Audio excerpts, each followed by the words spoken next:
আকৌ হিমন্ত মামাকো সোধাহি আহা, মামাই জঁপিয়াই নচাটো তোমাৰ পৰা কপি কৰিছিল নহয়। অসমৰ মুখ্যমন্ত্ৰী আজি তোমাৰ কাষতে আঁঠু কাঢ়ি বহি আছে। ইমান ভাগি পৰা তেওঁকতো আগতে কোনেও দেখা নাছিল। চোৱাচোন, অসমৰ সকলো প্ৰান্তৰ জনগণ আজি তোমাৰ কাষত। উঠা না, কোৱা না উঠি। মই ঘেণ্টাও কাকো খাতি নকৰোঁ, মৃত্যুকো নকৰোঁ, প্লিজ উঠা।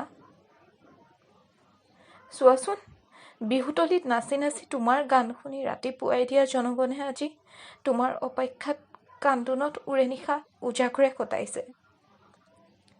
তোমাক নিস্তব্ধকৈ চোৱাৰ যে সাহস কাৰো নাই সাহস শক্তি।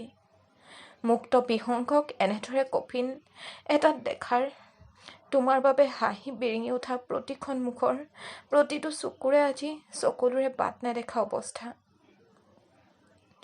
তুমিয়ে প্ৰতিবাদী কণ্ঠেৰে গাই গৈছিলা, মৃত্যু যদি এক শিল্প হয় তেনে মৃত্যু কিয় সুলভ।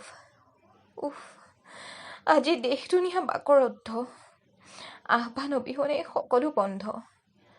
অচিনা দেশৰ গীতজুৰি আজি গুচি গলা পাখি মেলি সকলোৰে সন্মুখত আওসীৰ জোন জ্বলাই, চকু সেমেকাই কলীয়া মেঘেৰে ঢাকি। কিন্তু শুনা, তোমাৰ জীৱনৰহে অন্ত হৈছে, তোমাৰ নহয়। তুমি অমৰ, এই গানৰ ইতি, এই কণ্ঠৰ স্তব্ধতা নাই। প্ৰজন্মৰ পৰা প্ৰজন্মলৈ এই গান, এই মাত অমৰ হৈ ৰ'ব। শেষ বুলি ক'লেই জানো শেষ হ'ব পাৰে? নাই, নোৱাৰে। বিশ্বই আজি বুজিছে তুমি কি হয়, কি আছিলা আমাৰ বাবে। আমাৰ হিয়াত তুমি, আমাৰ হেঁপাহত তুমি।